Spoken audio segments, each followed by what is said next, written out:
Welcome to Death on Clare Island, Chapter 11B. Within a few moments, the silver firs enveloped me. As the cold, damp air tickled my nose, I wondered about Sharon's mental state. Not knowing what she was like before Matthew's death, I was at a disadvantage in trying to figure her out. But Bridget had noted a distinct change in Sharon's personality. I couldn't help but empathize with the woman. My hands might not shake, but I know how fragile I've felt since Dylan died. Some people deal with grief differently. I choose to hide my feelings inside. Maybe Sharon couldn't do that. Or maybe it was true that Sharon knew more about Matthew's death than she let on. Gathering my jacket around me to retain body heat in the suddenly cool, sun-filtered atmosphere, I heard something crackling in the trees to my left. I stopped, scanning the space around me. Nothing but silence. I shrugged, relegated the noise to my imagination, and continued on the circular trail. I soon glimpsed light again, as well as the parking lot. Then I picked up speed as the sounds of breaking branches and undergrowth grew louder. I had the impression an eternity passed before I emerged from the woods. "Sheba!" a masculine voice yelled. "Here, girl!" An Irish Kerry Blue Terrier, its wavy coat matted with twigs and leaves, bounded out of the woods, stopped, took stock of me, and wagged its tail before charging off toward her master's voice.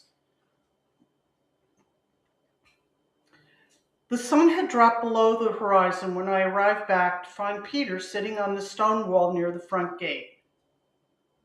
"I hope you don't mind me dropping by," he said, as he held the wrought iron entry open for me. "I thought you might like some company." "Not at all. How about a cup of tea?" "I'd love some," he replied. We headed through the gate and around the side path to the kitchen door. Drop-in guests. I couldn't imagine doing anything like this back in Ridgewood. When Dylan and I worked, our schedules left little room for company.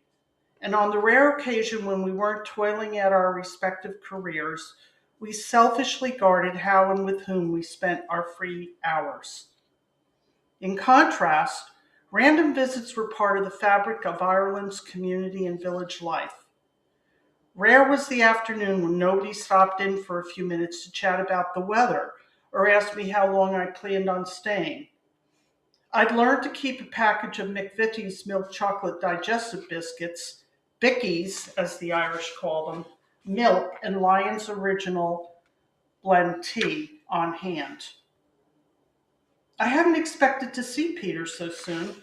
Was he just practicing one of the country's customs, or was he rushing our relationship?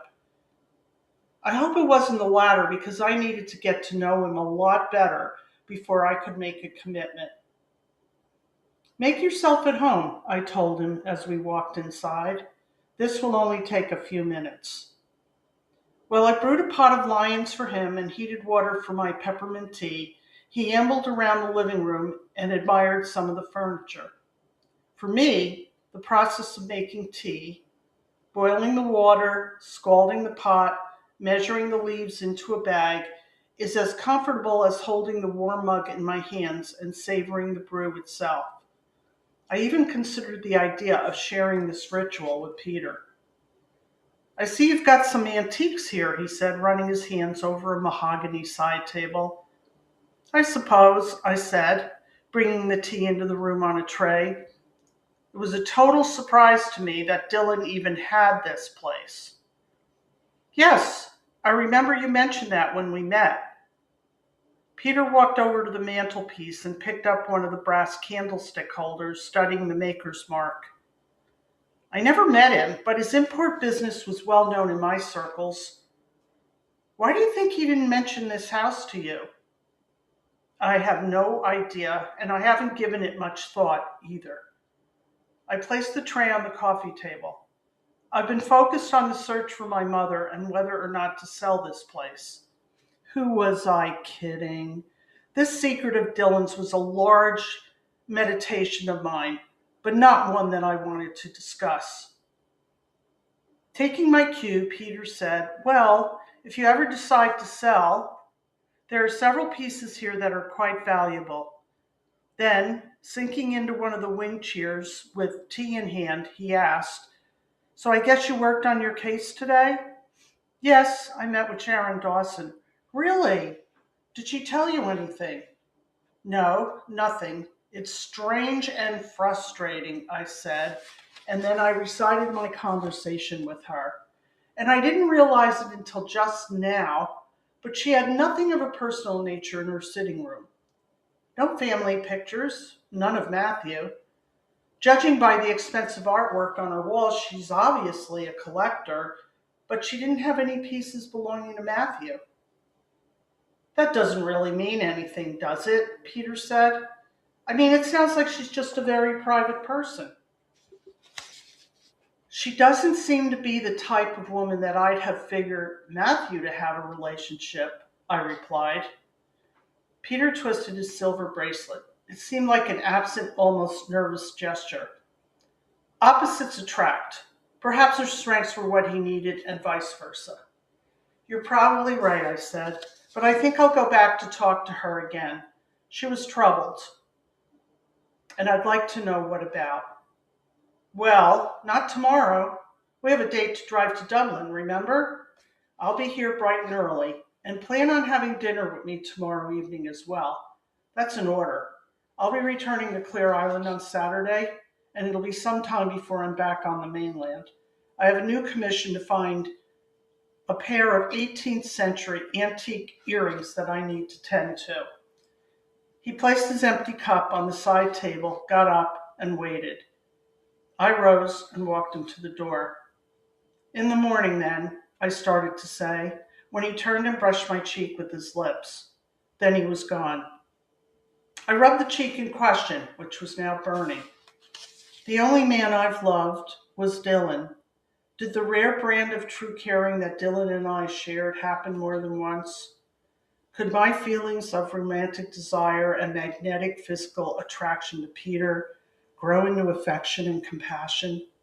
I didn't know, but I did wonder if perhaps it was time to put the past to rest and look to the future.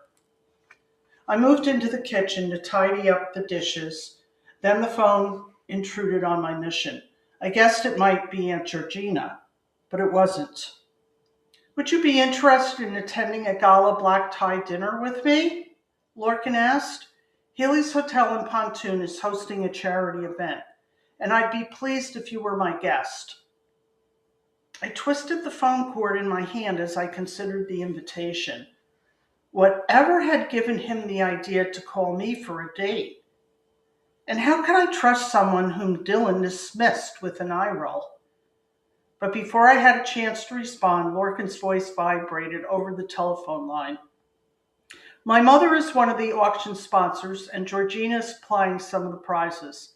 I think you'll enjoy it. It's a fun night and supports a worthwhile cause." I shook my head as it dawned on me that Aunt Georgina was probably behind this. What could it hurt to go with him? Besides, it didn't sound like I'd be alone with the man. Aunt Georgina would be there, not to mention countless other people. I could hear his quiet breathing on the other end of the line as he waited. The telephone cord bounced in my hands when I released it. Remembering the news articles I'd come across in the library about Sharon, Raymond, and Matthew, I decided attending the gala might be informative.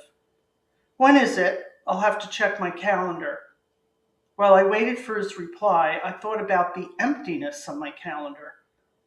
"Wednesday night," Lorcan said.